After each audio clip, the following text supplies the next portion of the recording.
Primeiramente, muito obrigada pelo convite. Agradeço também ao meu companheiro Eli Francis, que foi uma espécie de ponte para que eu estivesse aqui.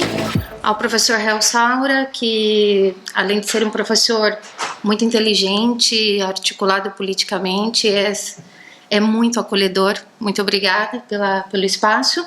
E como não tivemos muito tempo para conversar, termino de me apresentar, pois além de estudante de doutorado, eu sou uma trabalhadora da educação, que trabalho na educação básica obrigatória no Brasil faz 15 anos, sou professora de uma instituição federal, que é a maior do Brasil, inclusive, o Instituto Federal de São Paulo, que é uma grande instituição federal de nível nacional, de ensino médio, técnico e tecnológico, sim, de status de uma universidade, porém com a formação voltada para a área tecnológica. E é desse lugar que eu falo porque eu sempre fui uma pessoa extremamente envolvida com os meus sindicatos das instituições que eu fiz parte. Eu estou agora afastada de Rebarras para fazer o doutorado e devo à minha instituição, inclusive, esse estudo, a possibilidade de estudar o que eu chamo de destruição da escola pública no Brasil. Então, estar perto desse estudo e desse tema não é fácil, nada fácil, porque observar e verificar a destruição da escola pública que eu trabalho há 15 anos e, ao mesmo tempo, o ataque frontal ao projeto político de educação que eu defendo e também no movimento social, no movimento sindical, é muito difícil. Então, pensemos que temos aqui uma tarefa muito importante de estudar academicamente o tema, porque é na universidade que nós podemos fazer em profundidade, mas também temos aqui o compromisso de entendê-lo para que a possibilidade de resistência apareça, exista.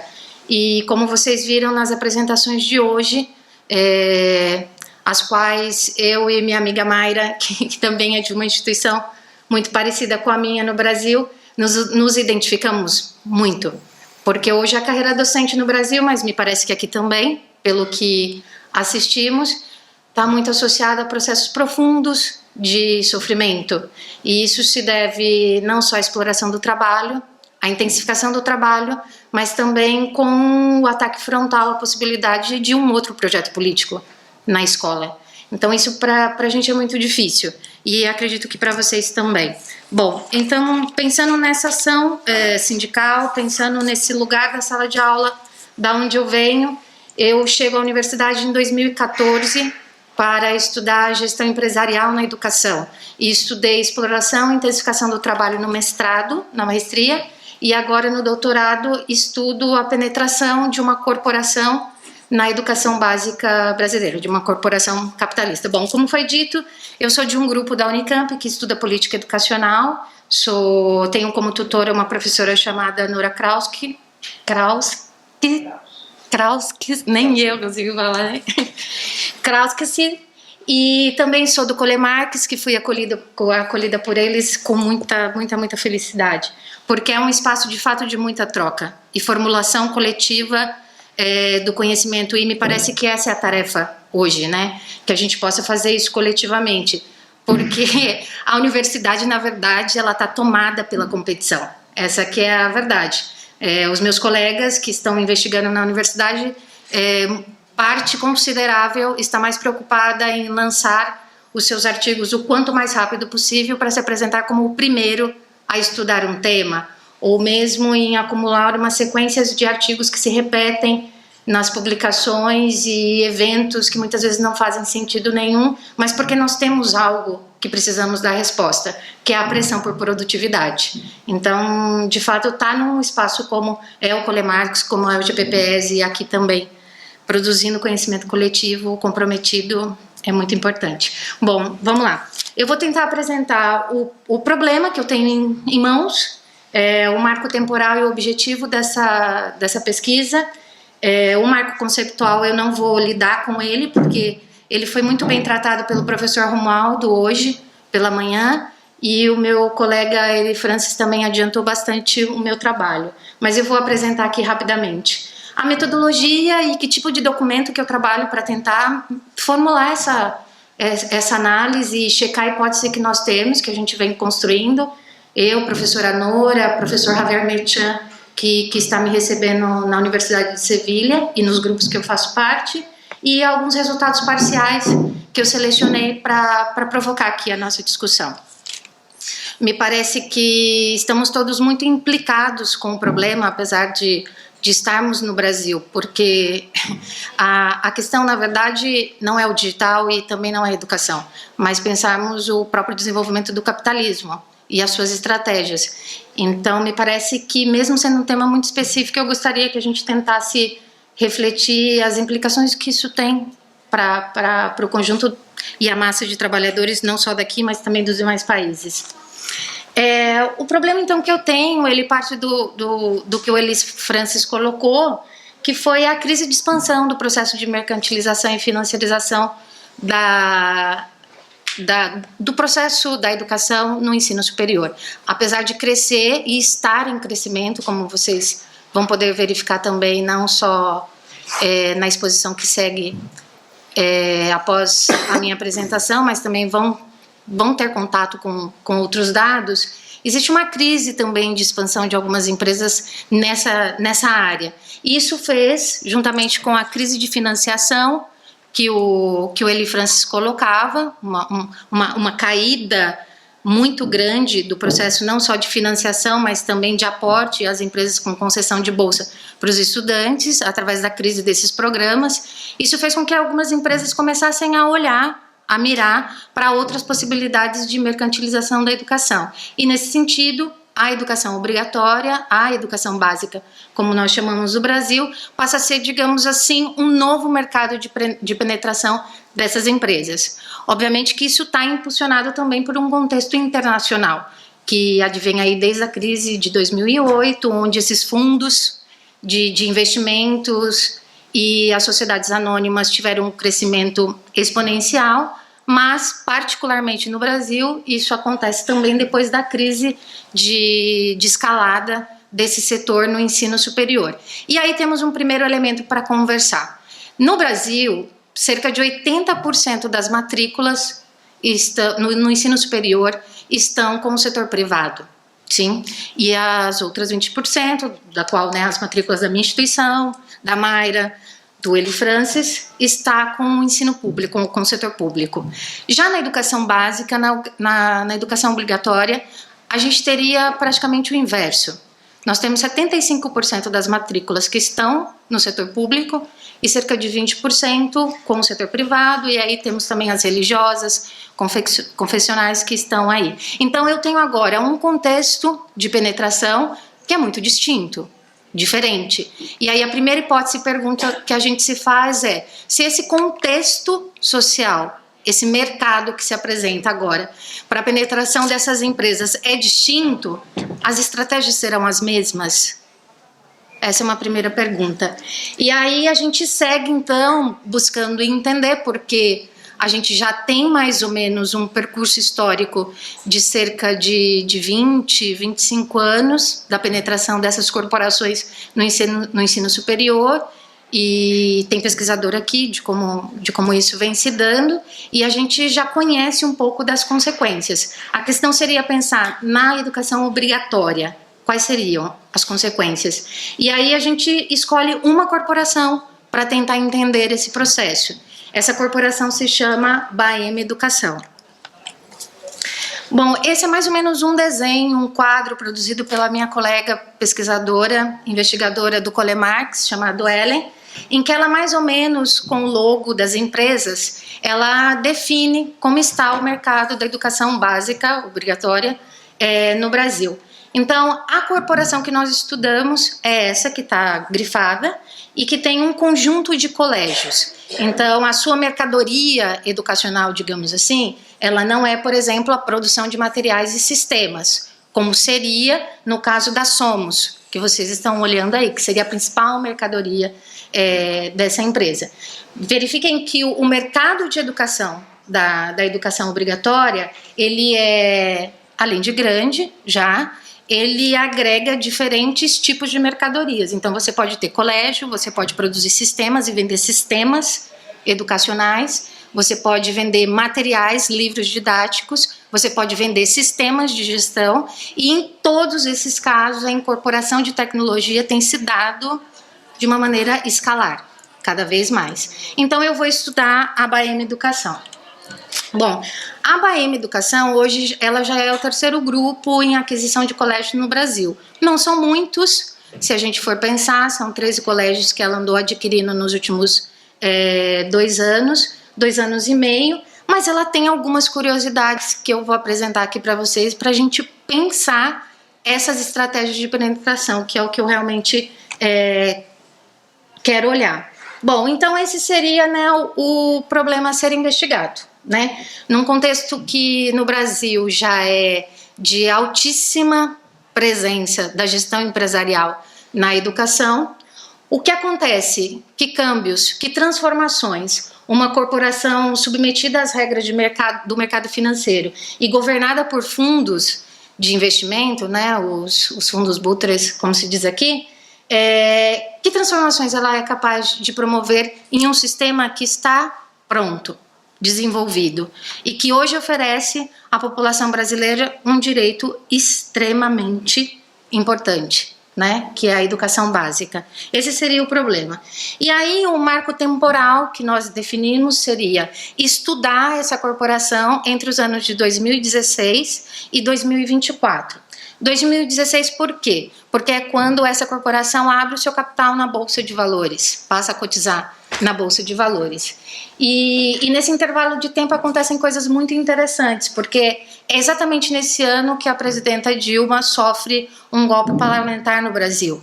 E nós temos, logo na sequência, a aprovação das 2 principais reformas educacionais neoliberais, empresariais, no Brasil, que acontece no governo seguinte, que acabava de dar o golpe, né, que seria a reforma do ensino médio, que seria a reforma do ensino profissionalizante, e também a nossa Base Nacional Curricular Comum, que praticamente padronizou todos os currículos de todo o país. Bom, e aí na sequência nós tivemos a pandemia, né, o Covid-19, o governo Bolsonaro, e se instaura de novo um outro ciclo de governo Lula. Interessante pensar que nesse processo todo, as estratégias e também o avanço dessas corporações seguiu avançando. Poderemos discutir em que ritmo, se com mais dificuldades ou menos dificuldades, com qual regulação, ausência ou presença, mas ela se deu sem grandes interrupções. Mesmo tendo, né, no caso aqui, se eu poderia usar esses termos, a gente passado por um governo social-democrata, depois por um de direita, depois um de extrema direita e retomamos agora um outro social-democrata. Então, para a gente pensar também que a força de desenvolvimento do próprio capitalismo na educação como um todo, ela de fato é superior à existência dos próprios governos, isso a gente já meio que sabe. E aí um detalhe importante, de onde vem o capital que essa corporação possui para investir hoje na educação? Do agronegócio. Então essa é uma empresa familiar que ela nasce, a BAEM ela era originalmente de uma família dos Afonso Ferreira, em que esse capital acumulado para a constituição dessa empresa vinha do agronegócio, de suplementos da área do agronegócio e da criação de um banco, que é o Unibanco, que hoje também é um dos mais importantes do país. E num dado momento, em 2014, eles decidem migrar para a área da educação e trabalham hoje para ser uma empresa exclusivamente de investimento em educação básica, obrigatória, porque também ela é uma empresa que só atua nesse setor e assim ela quer continuar. Bom, o objetivo, então, dessa pesquisa é analisar as estratégias de penetração, as estratégias econômicas, políticas, empresariais, discursivas, que essa corporação construiu e vem construindo, né, vai continuar produzindo para que o seu projeto econômico e educativo penetre no sistema de educação brasileira. E aí, a ideia nossa, então, é, primeiramente, identificar essa corporação, seus capitais e o modelo de governança. Mapear as aquisições de escolas, a produção de materiais, a difusão de projetos educativos, mecanismos de mercantilização e privatização da educação, quais são os atores que intervêm nesse processo, as agências intermediárias e os sujeitos que conduzem esse processo, e também mapear os discursos que eles sustentam. E tentar entender como eles manejam os problemas educacionais que nós temos.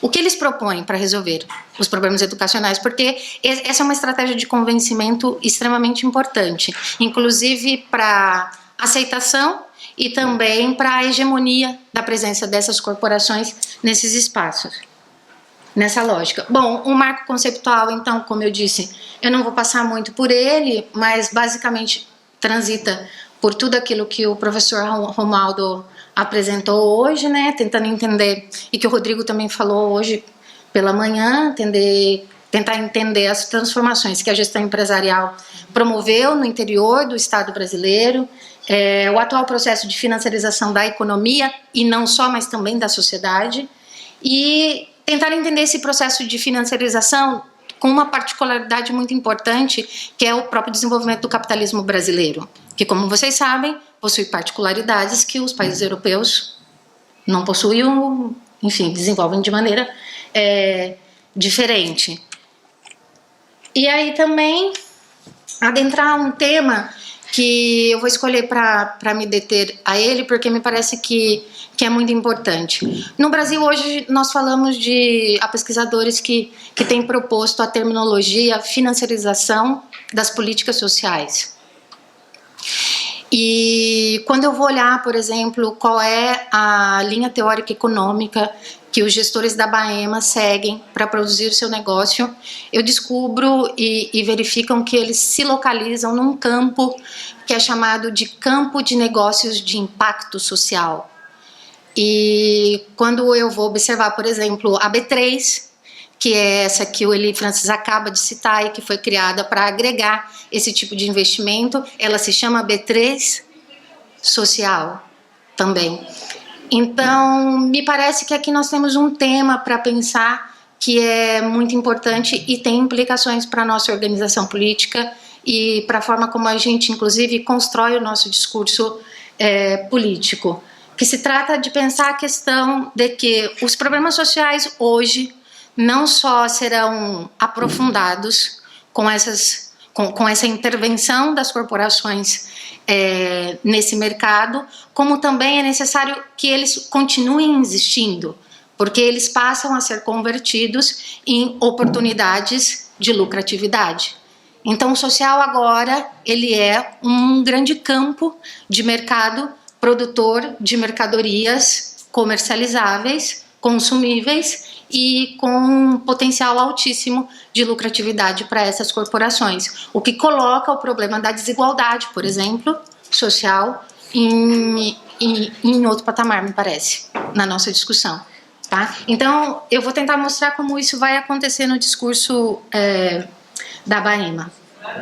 A metodologia que a gente está utilizando, né, é basicamente uma metodologia de caráter qualitativo, com enfoque qualitativo, baseado no método marxista para pensar essas transformações. Eu estou fazendo um estudo de caso e baseando essa análise, essa investigação em uma pesquisa documental que busca aplicar duas técnicas muito importantes, que é a análise crítica do discurso e a análise de conteúdo. Um primeiro nível, digamos assim, desses documentos é o próprio nível normativo e regulatório da educação no Brasil, e eu trabalho com um segundo nível que tem reunido documentos da imprensa nacional, principalmente a imprensa econômica, porque o debate educacional hoje ele está fortemente sendo feito nos espaços de discussão de negócios econômicos. Então eu reúno esses documentos desse período todo, os documentos corporativos da Baema Educação, que basicamente são aqueles que obrigatoriamente eles têm que publicizar e que informam seus passos e suas estratégias no campo financeiro, na área das finanças. E os documentos educacionais pedagógicos que os colégios adquiridos publicizam, que é aquilo que a gente também está analisando. Além disso, nós incorporamos na investigação os documentos que podem nos mostrar qual é a estratégia de gestão que essa empresa tem e como os gestores se comportam diante dessa estratégia, o que fazem, como se comportam, o que elaboram, o que pensam, que tipo de intelectualidade eles produzem e como eles tentam transpassar esse modelo, que é o modelo da área de negócios e da finanças, para a gestão dos problemas educacionais. Então, nós acabamos incorporando. É um total muito grande, assim, gigantesco de documentos, são cerca de 600 documentos que a gente está categorizando e tentando construir esse olhar para identificar basicamente as estratégias. Esses são os veículos de imprensa que eu trabalho, dos documentos que eu reúno, principalmente os 3 primeiros, os outros são complementares. Esses são os documentos que são publicizados e que são da área das finanças da corporação. Não sei se vocês sabem, mas no Brasil, quando uma corporação ela abre o capital na Bolsa de Valores, ela passa a cotizar na Bolsa de Valores, ela é obrigada a fornecer esses documentos, publicizar esses documentos. A escolha dessa corporação, inclusive, tem a ver com isso, o acesso livre aos documentos. E o que a gente mais analisa é como é a comunicação dessa empresa com seus acionistas. O que ela precisa esclarecer, o que ela precisa dizer, o que ela precisa prometer para criar uma espécie de segurança investidora. E é exatamente nesses documentos que a gente encontra praticamente toda a estratégia da corporação em termos educacionais. Praticamente toda a estratégia. E aqui é a página, né, da web da Baema. Então vocês percebem que na parte de cima, por exemplo, junto com as escolas e instituições, a apresentação da companhia, está as informações que são dedicadas aos investidores. Isso condensado no mesmo site, tudo junto, normalmente. E aí o processo de análise tem elegido, só para falar isso muito rapidamente, as categorias que são do campo do próprio marxismo. Eu tenho seguido um marxista inglês chamado Glyn Rikowski e tenho tentado, junto com a Nora, atualizar um pouco essas categorias para analisá-las no campo do serviço, como dizia, né, hoje pela manhã a análise, tentando olhar para a existência dessa mercadoria imaterial e pensar como esses processos de mercantilização, de mercadorização, financiarização e privatização acontecem ao mesmo tempo, todos juntos e mesclados, e identificar isso. E o outro eixo seria compreender os métodos, então, de governança. Basicamente, a gente está se perguntando como é que eles vão mercantilizar esse mercado, né? E aí isso requer mercadorizar, mercantilizar, financiarizar, privatizar e tudo mais, e como eles vão garantir o governo disso, como se governa isso. E aí a gente busca as estratégias nesse sentido. Entrando nas estratégias, então. A primeira estratégia da Baema foi comprar colégios, sim? Colégios que já existiam, empresas familiares, que estavam ali há muitos anos, conhecida pela sua cidade, pelo seu estado, e sempre assim, com ótimas formações, com um nível elevado nas avaliações nacionais, inclusive, e em geral, de público de classe média. Então ela passa a comprar esses colégios, que tem uma especificidade muito curiosa, que eu já vou contar já já.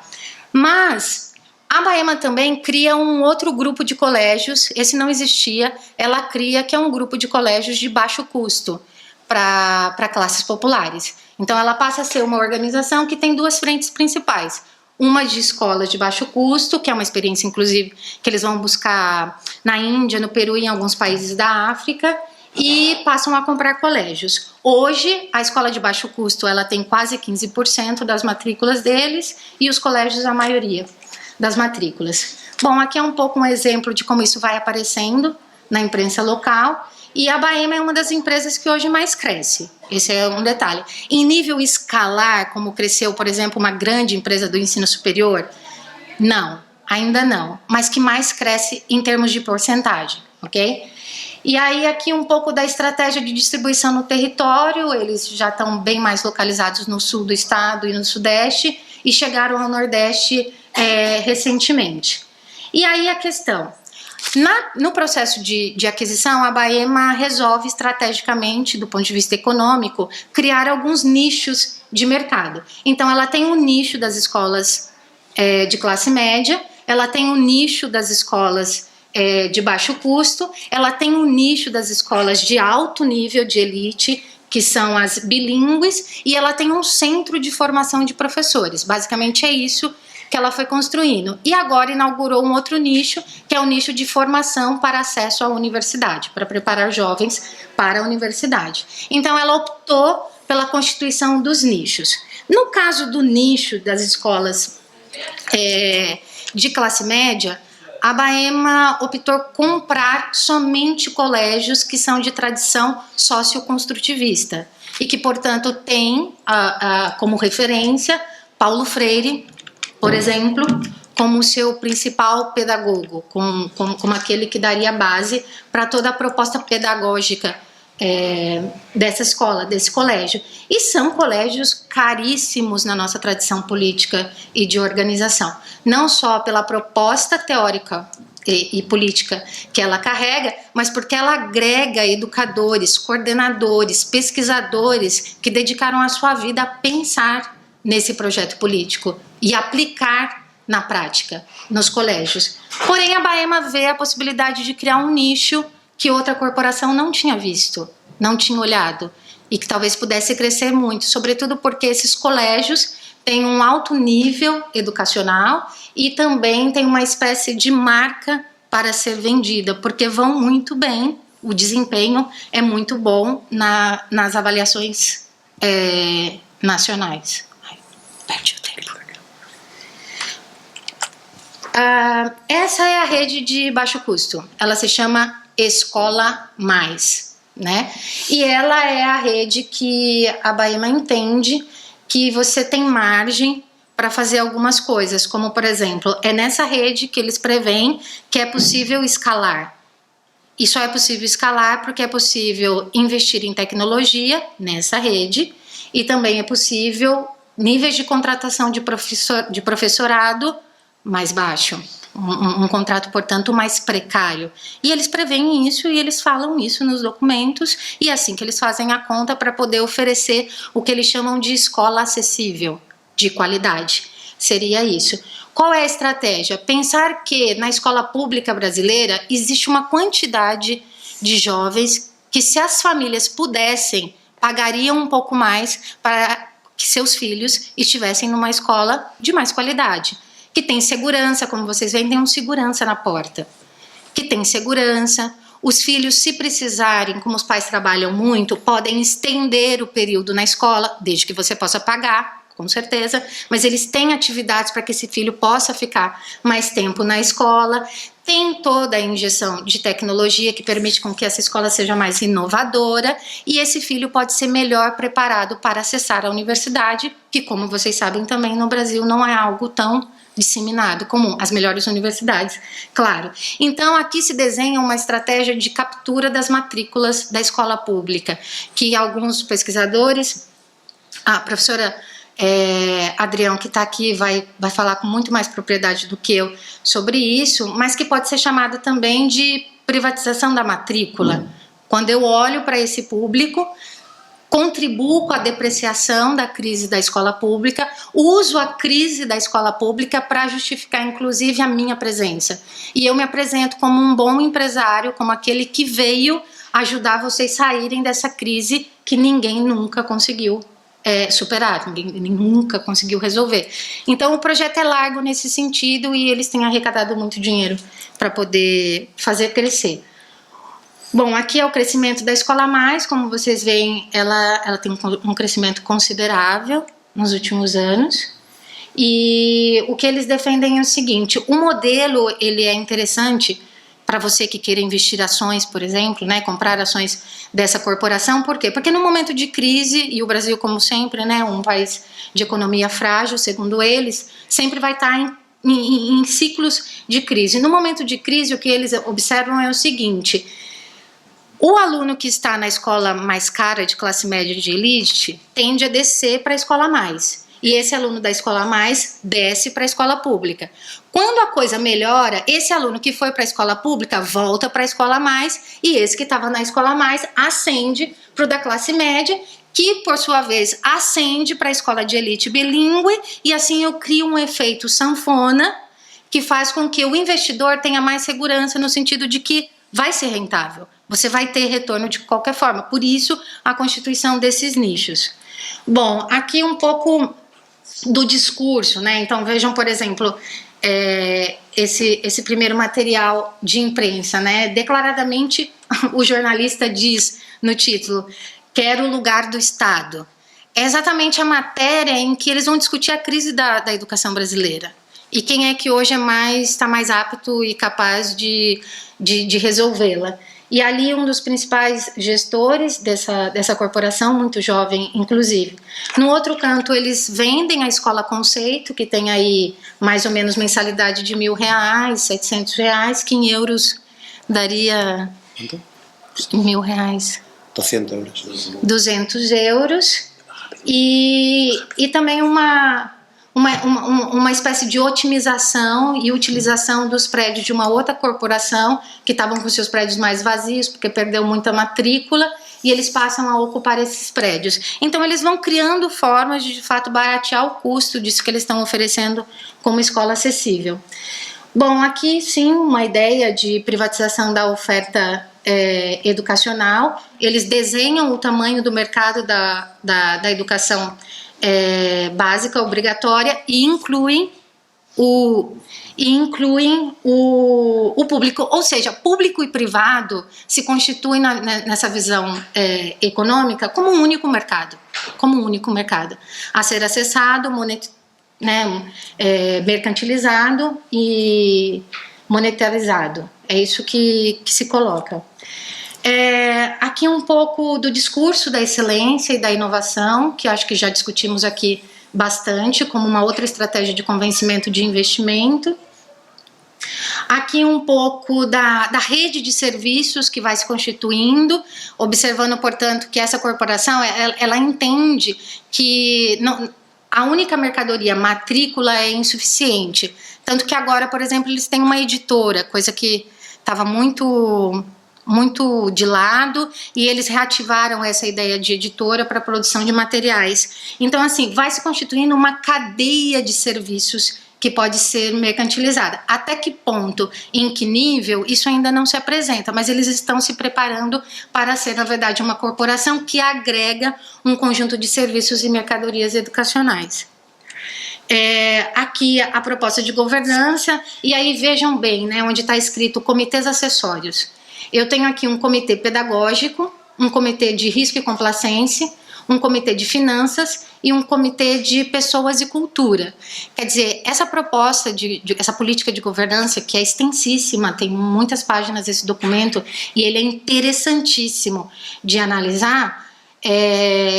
Eu vou destacar aqui essa ideia de como o pedagógico se aproxima das finanças no dia a dia da gestão dos problemas educacionais. E como o modelo do investidor que eu falava anteriormente, ele hoje é talvez a nova etapa de atuação da gestão empresarial na educação, trazendo elementos que antes nós não tínhamos, tá? E aí, seguindo aqui para tentar ir para as conclusões, essa é uma fundação, um instituto. Como ele Francis falou, é muito comum no Brasil que os institutos, fundações que fazem o papel de governo paralelo auxiliem e até substituam os setores de organização social na elaboração de políticas públicas, mas sobretudo nesse caso de captação do dinheiro público. Então aqui já se desenha uma estratégia de preparação estrutural, legal e formal que a Abaema vai produzindo, para que quando o dinheiro público esteja disponível para alavancar esses negócios, porque ainda a gente não chegou nesse nível na educação básica, e nós já sabemos, pelo que aconteceu no ensino superior, isso só é possível ser escalado com a participação do fundo público. O Eli Francis deu um dado aqui super importante sobre a quantidade de dinheiro que foi investido no financiamento das matrículas no ensino superior, para que quando isso aconteça, eles já têm um instituto preparado para fazer o processo de capitalização desse recurso e monetarizar esse recurso, tendo em vista a lucratividade. Bom, aqui um pouco o conselho, como ele está constituído. Não vou contar para vocês quem é cada um desses, assim, é trágico e hilário ao mesmo tempo, e a gente não tem tempo aqui, mas se vocês quiserem entrar depois e fazerem uma busca, é muito interessante. Então a gente está construindo a rede de ligações políticas de cada um desses conselheiros, que muda a cada ano. Aqui um pouco então a participação acionária, né? Quem seria então o proprietário da Baema hoje? Não é mais a família Afonso Ferreira, apesar de que eles são um dos principais idealizadores e gestores do projeto, mas hoje quem é a principal acionária é uma holding canadense que trabalha especificamente com os seguros de casas, automóveis e coisas assim. Pessoas que entendem muito de educação, como vocês assim, devem imaginar. Mas é muito comum que nesses fundos de investimento, como tantos outros que a gente conhece no Brasil, tenha na sua carteira de negócio uma parcela de investimento em educação, outra em hambúrguer, ketchup, motos e assim por diante. O que nos faz pensar que não se trata mais de qual é a mercadoria, mas sim o quanto rentável ela é. Isso já estava lá no Marx quando ele nos explicava a teoria das salsichas, né? Vocês devem saber. Então isso também se coloca aqui, tá bom? Depois a gente pode debater um pouco isso. Bom, aqui a holding, como ela se apresenta e qual o seu projeto de sociedade. E aqui a Mente Capital também, que tem a mesma apresentação. Terminando então, esses são os gestores, só para vocês perceberem que são muito jovens, filhos de grandes capitalistas em geral, e que propõem aplicar exatamente o que a gente precisa aplicar também na educação, inovar na área dos negócios. Então eles também reclamam do inovacionismo, sabe assim? Então para eles tem que estar sempre inovando, é uma coisa muito difícil, e eles são esses os inovadores desse tempo. E que também, como eu dizia para ele, Francis, a gente conversava vindo para cá, apresentam-se com um modelo de vida extremamente alternativo. Eles são veganos em geral, eles meditam, gostam de budismo, gostam de se apresentar como bons rapazes, homens, claro, né? Gostam de se apresentar como bons rapazes e disputam a moral, portanto, da sociedade por essas vias. Coisas que há tempos atrás, né, pelo menos no Brasil, os capitalistas não eram assim, eles não eram. Mas eles são, e eles compram escolas socioconstrutivistas, percebem? Assim, é de fato para a gente pensar, para a gente refletir. E, bom, aqui os comitês, não vou falar sobre isso, e termino basicamente dizendo o seguinte, né, é uma rede complexa. É uma rede complexa que eles vão produzindo.